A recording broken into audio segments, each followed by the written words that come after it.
Yeah. Somebody, we were talking about the Candace thing. I played that Tim Pool effing this and effing that. And the guy's like, lay off the language. I'm like, look, that's what he did. And then if you take all that stuff out, it sounds kind of bizarre. And that's why he beeped it. But, sometimes you have to hear certain things in context, if that makes sense. And makes all the sense. In context, even with the bad words. That's what I'm talking about. Like, not because context, you need all the context, but sometimes you have to leave that stuff in because it's making a point. And so much of that point was it feels very showy, if that makes sense. So we know the teams we're playing now in the World Cup. Well, we kind of know the teams because we're playing a European team that is yet to be decided because they have to have a playoff. But we get Australia. G'day there. That'll be all right. G'day, mate. A lot of Sheilas. That'll be all right. Sheilas. Hello, they love. I think the first game for the U.S. is in Los Angeles. And then I don't know who that is. It's either Paraguay or Australia. And then whoever we're playing when it comes to the European team. Going to be a lot of fasters. So. Oh, good. It's going to be so much. You know what? I hope to bring that girl that did all the dancing in the Olympics. She was all right.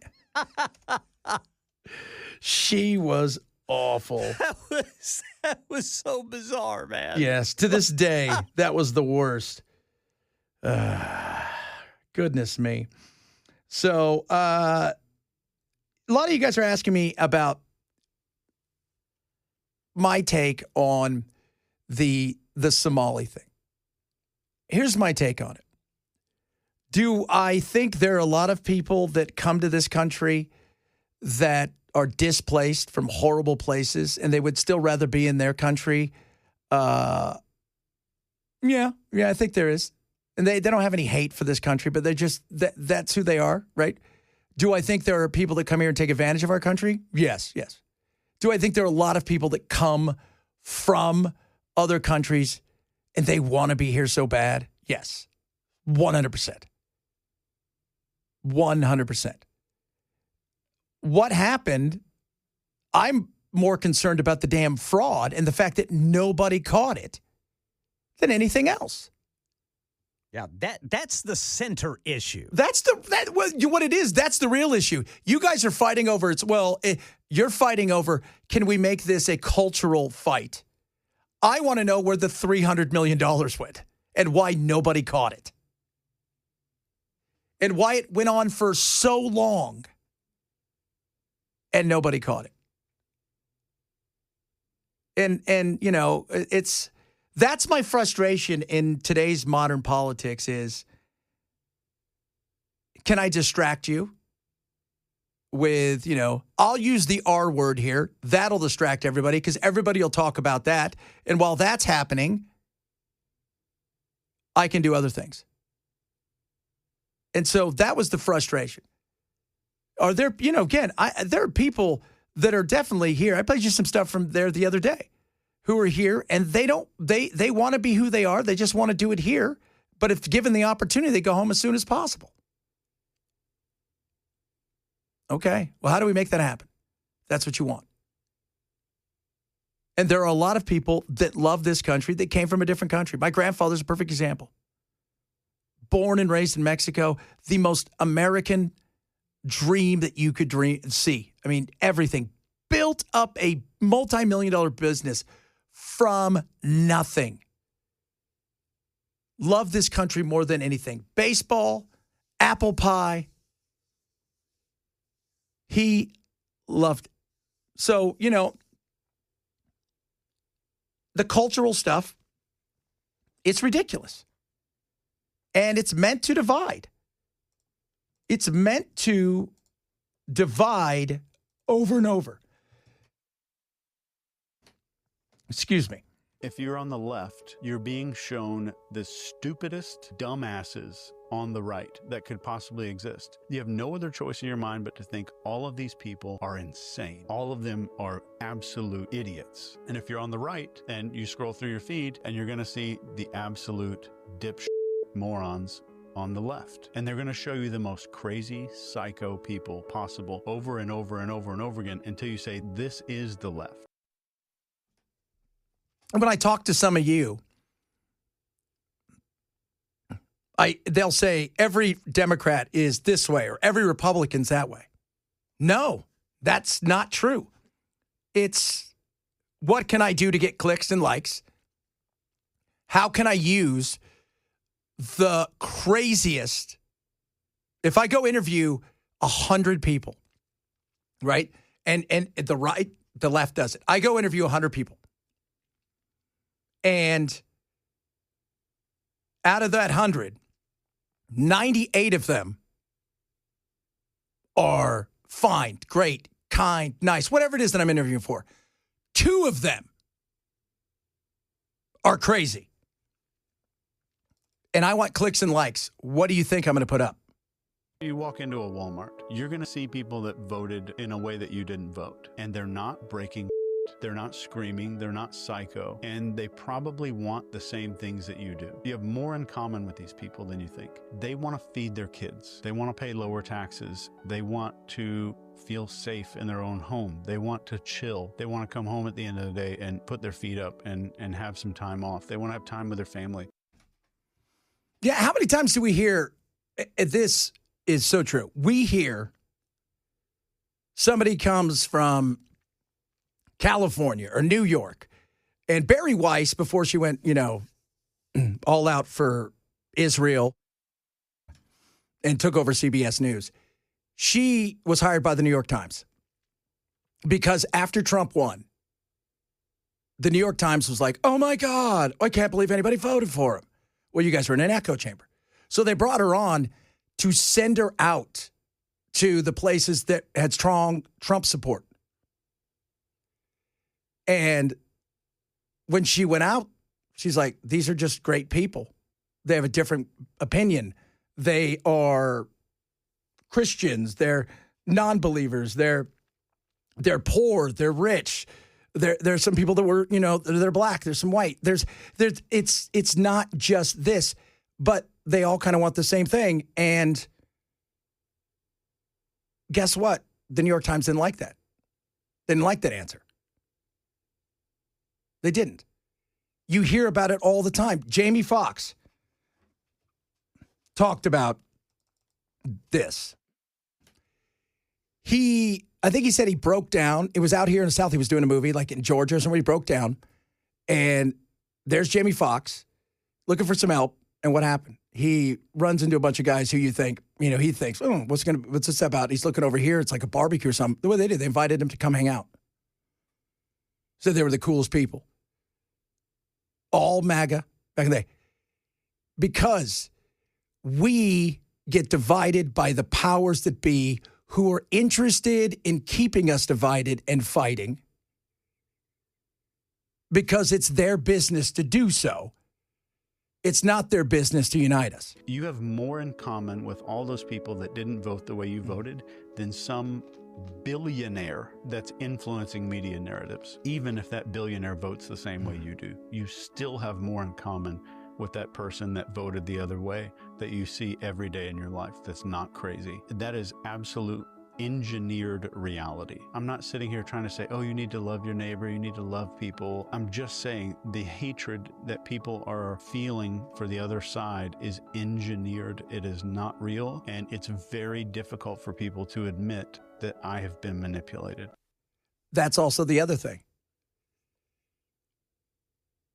And because I care about the truth, I don't care about the right or wrong as far as like the left or right. Right. I just want the truth because you're going to say they're wrong and I'm right and vice versa. What's the truth of something? They want to paint everybody that they're all crazy, and they're not. They're not. The blue-haired wackadoo, right, that has 28 genders, that is not every liberal, right? Go to Berkeley, find a wackadoo. Right? That's like me saying that everybody in the South, they talk like this and they drag their knuckles and their family tree is just a straight up twig. That is BS too. They want you to believe that. That's how they paint the picture to the left. And none of that's true. Yeah, you got some wackadoos with purple hair, and you got some people who, well, they're not the sharpest tools in the shed, and they're limited in their echo chamber.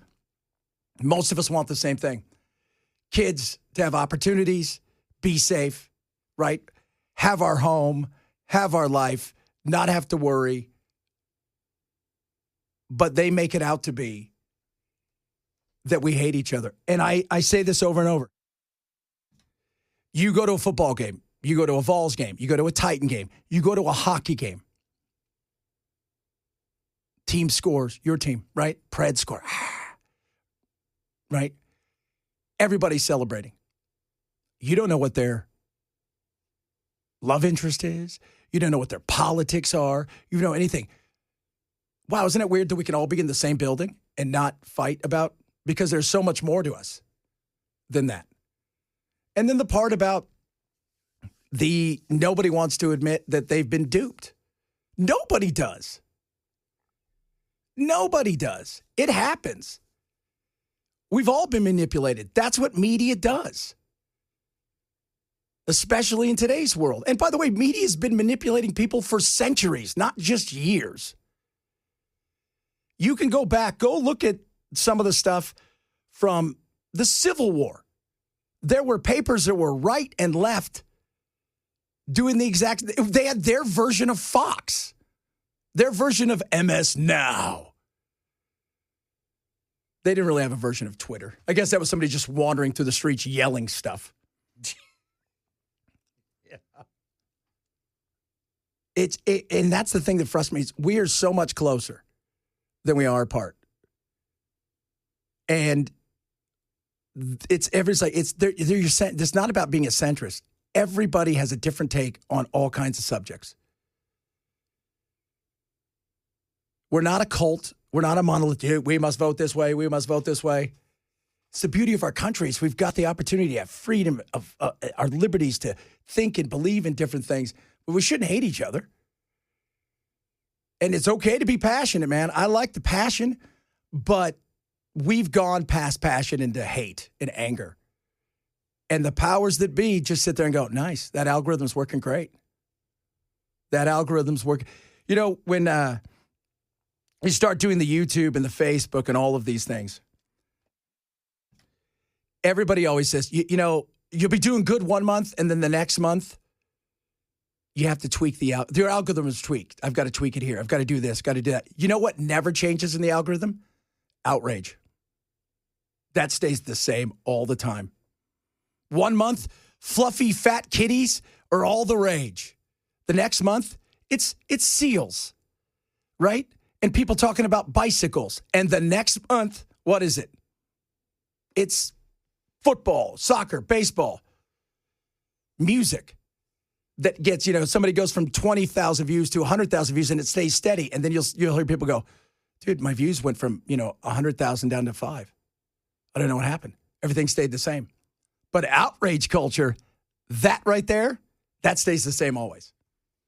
Because that is the golden goose to them. All right, coming up.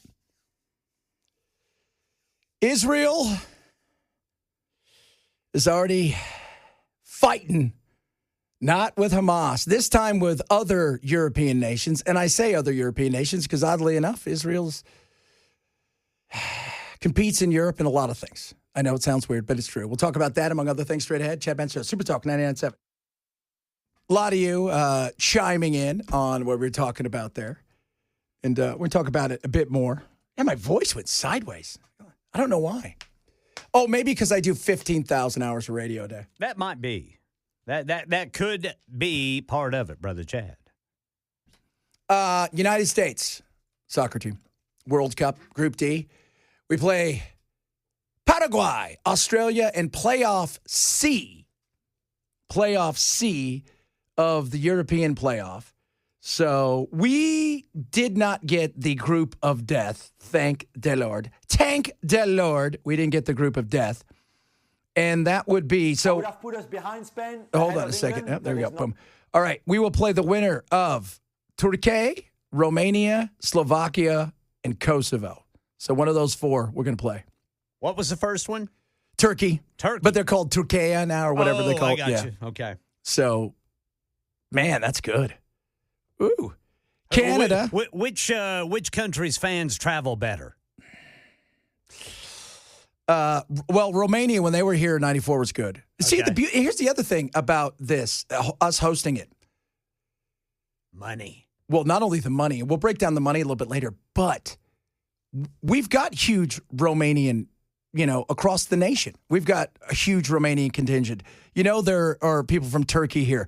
Paraguay, obviously. Australia fans will travel big.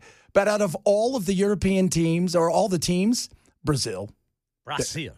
But you know who went to the last World Cup and had the most fans? Who? United States. The World Cup before that we didn't qualify for? United In States. Russia? The United States. Yep.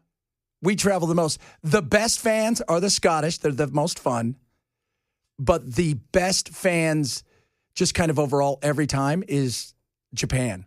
If you've never seen the Japanese team, so they'll play at a stadium for, let's say it's 60,000 seats. Mm-hmm. They'll stay after their 20,000 fans. They'll clean up the entire stadium. Really? They sweep it. When the Japanese team left in the last World Cup, you know how locker rooms look after a game? Right. It looked like nobody had ever been in there before. It was spotless, and they had left origami for all of the people that were coming in afterwards and a thank you letter.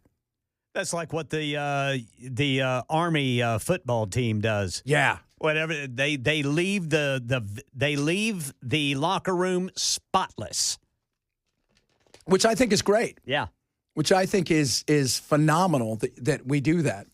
But it's going to be awesome. And if you've never been to a game, you're like, I hate soccer, it's stupid. It's a cultural event. You're going, and like I said yesterday, you may go to a game and you're like, okay, I want to kind of go to a game. And several of you have chimed in. Some of you are like, this is a NASCAR country. Several have gone, I didn't like soccer, but I went to a game and it was awesome. It was totally the coolest thing. And he goes, like Chris said, they may enjoy it. They may not like the sport, but like anything, we get up for big events in America. The Olympics, right? I mean, we always joke about the Olympics, but let's be real. It's like, we don't care about gymnastics until the Olympics. Yeah. When's the last time you're like, I really got to go to a swim? The most famous swimmer outside of Phelps, who do you think the most famous swimmer is? Have no idea. Maybe she had an issue with the trans folk? Oh. Yeah, her. Yeah. She's probably the most famous. She wasn't in the Olympics. And she would have crushed us.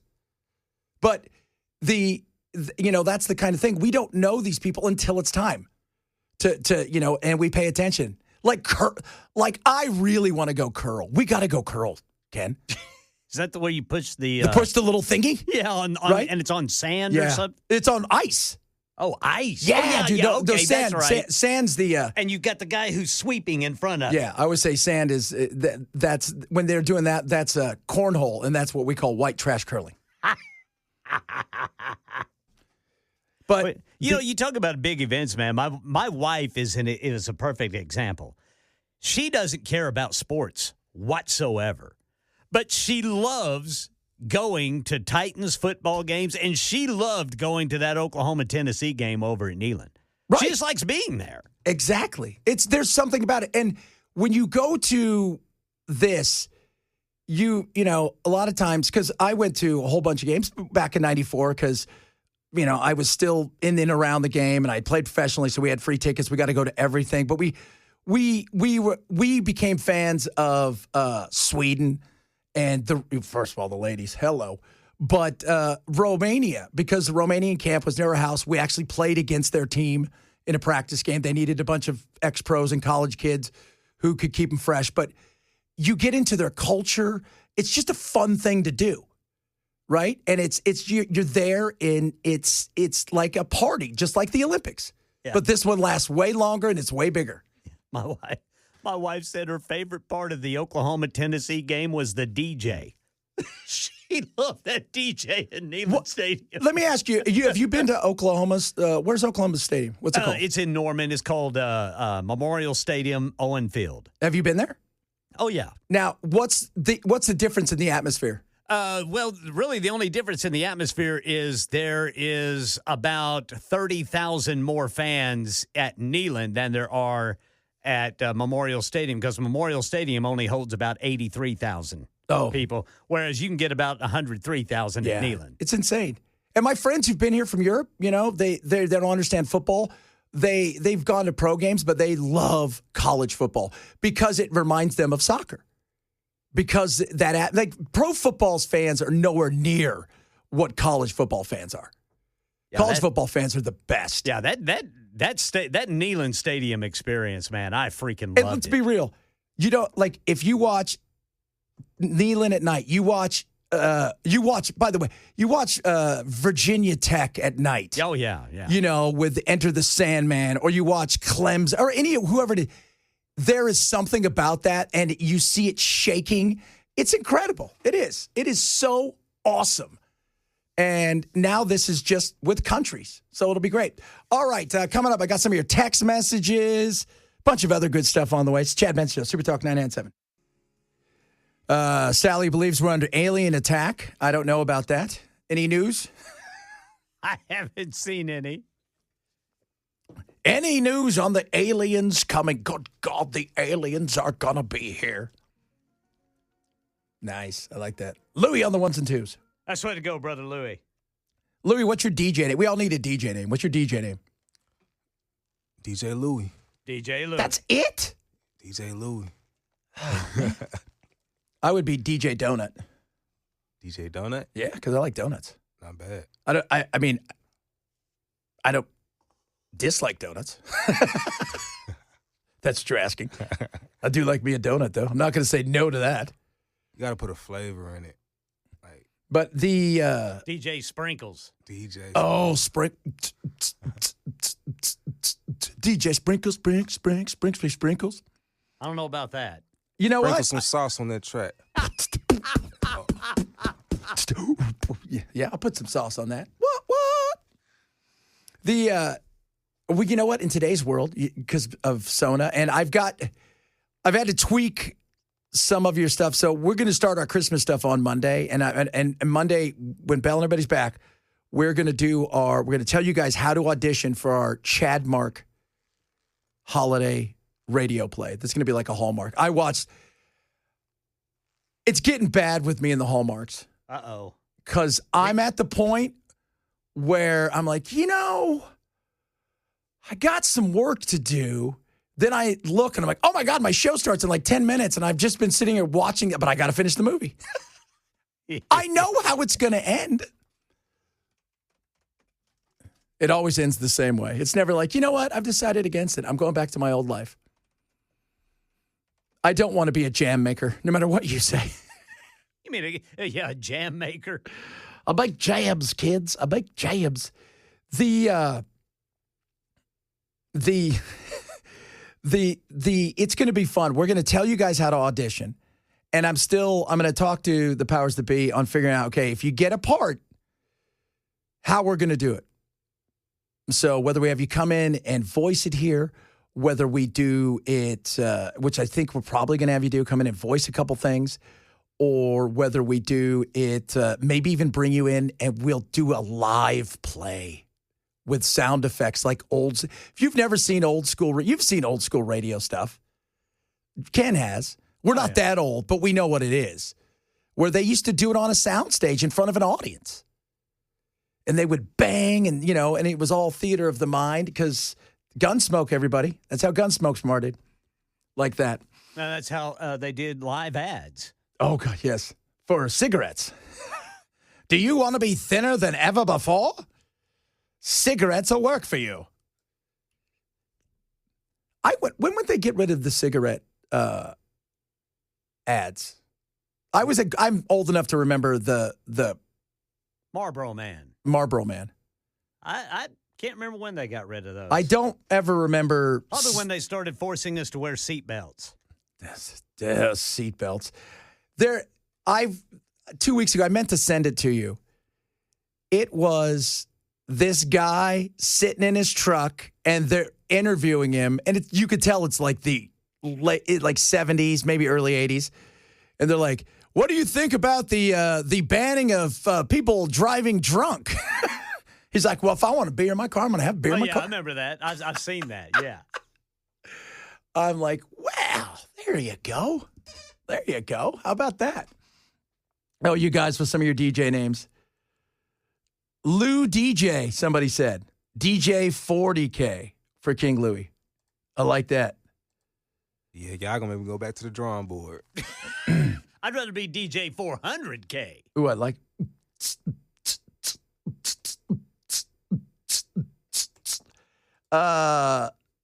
Let's see. I was in Big Tobacco for 23 years. We had to get rid of the Marlboro Man when we signed the big settlement in 91. Okay. So that was, God, I remember that. That was huge. Huge back in the day. That whole Marlboro Man, that look. It's like, who's sexier, the Marlboro Man or the brawny guy? The brawny dude. I'm like, really? The brawny guy looked big like flannel shirt. Yeah. He Carried looked an like axe. he had the big flannel. Yeah, he had an axe. He looked like he was a lumberjack. And apparently he made a lot of messes. Yeah, made a lot of messes. Or like with the chips from the massive trees that he would cut down, he would make paper towels. Yeah, well, that's it. That's how strong he was, Ken. And then he would also whittle you something. Yes. When's the last time you whittled? Does never count? Yeah. Whittle, whittle, my friends. Whittle, whittle. A lot of you chiming in. Mr. Clean, he was also a good-looking guy. That Mr. Clean was a great-looking dude. He was, but he also looked kind of like he was a serial killer. Didn't have any hair. No, it was like they took Yul Brynner and said, "We're going to put you in white clothes. It's not the king and I." Yeah, he looked tough. Title for our Christmas movie. It's a Christmas jelly for Christmas. Oh, that's right. It's a Christmas jelly for Christmas. That was seatbelt laws had been passed in 1978. That was a big deal, too. Was that 78? I thought that was the 80s. They probably didn't enforce Maybe it was till state then. by state or something. Yeah. I can't remember if I think it's a federal law, but yeah, because I didn't wear my seatbelt in the 80s. No. Ever. You still have anybody who's like older, especially who gets in a car and they don't put a seatbelt on? It feels weird. It does. It feels weird. But you know what? They save lives. I mean, They absolutely do. You can't dispute that. No.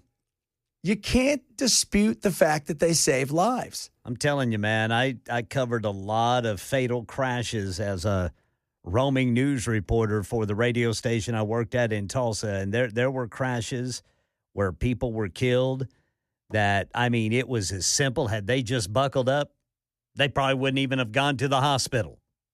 Yeah. And you know what?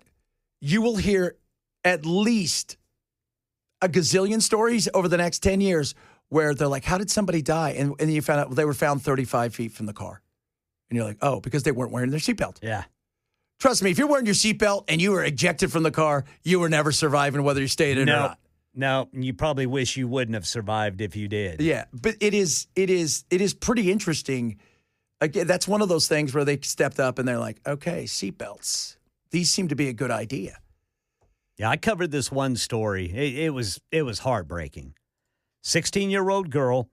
She there was a bridge that didn't have any rails. You know, it's out in rural Oklahoma, and she had gone off the side of it, and the car went off the side, and then about maybe 15 to 20 feet down, she hit the embankment.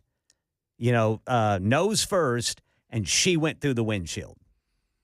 And it killed her. Oh, that's horrible. Had she had her seatbelt on, the trooper said she'd be standing here right now. It's just, it was terrible. Little things like that. Little things that. 16 years old. Oh, good God. It's just, and I had, if you get into older cars that don't have the over-the-shoulder, that still feels weird, too, nowadays. Because, they don't have to, especially classic cars. Because my Bug didn't have. I had a 65 Cherry Bug that was slammed like 8 years ago, 10 years ago. I sold it, and it didn't have any over-the-shoulders. And it was awesome, but for a while it felt weird because you're expecting something to go over your chest. Yeah. And I'm like, oh, my God, this is crazy. The healthcare thing we're going to dig into next hour. I think it's important. And some of your texts today, because we were talking earlier about being manipulated, how the right and the left are at odds. And that's what the people want us to be at odds. Your average neighbor, your average, person that you connect with and you're out in the community with, like they said, you go to Walmart, you're shopping around people that are right, that are left, that are gay, that are straight, that are all, they are, you don't know what their political affiliations, and they're not bad people. 90% of people are good. 10% are awful. They're either stupid, or they're just full of hate and anger. And some of you are like, you know what? I've got cousins, and they're really cool. They're liberal. We just don't talk about politics. I said, yeah, that's good. That's great. You don't always have to talk about politics. It's really weird the way... what they always say, talk about politics and religion at the table. And I'm like, as a kid growing up, like around my house with my dad and mom when we were around, and we didn't talk about politics, was not a big topic in our house, or religion. But with my grandfather, because he was the head of the Carpenters Union, he was a Democrat. But he was an old school Democrat, you know what I mean? He was a union guy. That's why he was there, because he had to move and shake for the unions. And then my other grandfather was a hardcore Republican. But they got along big time. And we got to find that common ground. That's why I always say sports is great. Entertainment is great. Yep. Sports and music. Yes, totally. Like you go to a concert, right? You go see, who'd you go see a month or two ago? Cake. So you saw who? Cake. You saw Cake? Yeah. Who else did you see? Cake. Who else? Oh, the Doobie Brothers.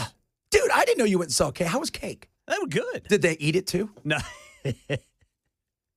No, they didn't eat cake. I'd have been in line for that, though. But, yeah, man, Cake and then the Doobie Brothers. It was great. And Cake, not one political message at all. I mean, I was expecting it. Yeah, I would expect it too. But they didn't. No, that's great. And it was. I loved it. Because I think artists also start to realize, especially artists who are looking at that Gen X crowd, and stuff. And, you get the Gen X, the boomers, maybe in some of the older millennials. They're like, look, we paid a lot of money. Just to entertain us. I don't want you to come out here and tell me that Donald Trump sucks. He's the worst. He's a Nazi. And I don't want you to come out here and say, he's the greatest. I just want you to sing the songs and have some fun. Yeah, and don't play your new stuff. And don't play the new crap that nobody cares about. If we can teach you guys anything, make sure they do that. Although I will say the new Doobie Brothers is actually pretty good. It's not bad. Really? Yeah, they played 3 songs off their new album, and it was quite good. Did it sound like the Doobies? Yes. Okay, that's interesting. Yeah. It sounded like Doobies. It sounded like the Doobies with Michael McDonald, because the Doobies kind of changed after Michael McDonald. You have no choice but to change. Right. I mean, they went from to me, early Doobies, had a Southern rock sound to them. Yeah. And then when Michael McDonald came on, because I think one of the members, was ill and they needed somebody to come in, and Michael McDonald filled that role and brought just kind of another flavor, if you will, which I still liked. But a lot of hardcore Doobie fans didn't really like it after Michael McDonald, but I did. And apparently so did a whole bunch of others. So it was a little bit different, but I still liked it. Well, there you go. There you go. Very, very And it was cool seeing Michael McDonald. She came from somewhere back in long ago. A sentimental fool. All right, coming up, Eurovision Song Contest. What's that? Well, wait till you hear what it is. We'll talk a little bit about that, because there's already controversy. There's always controversy in the Eurovision Song Contest. But this year, we've got boycotts. Chad Benson Show, Super Talk 997.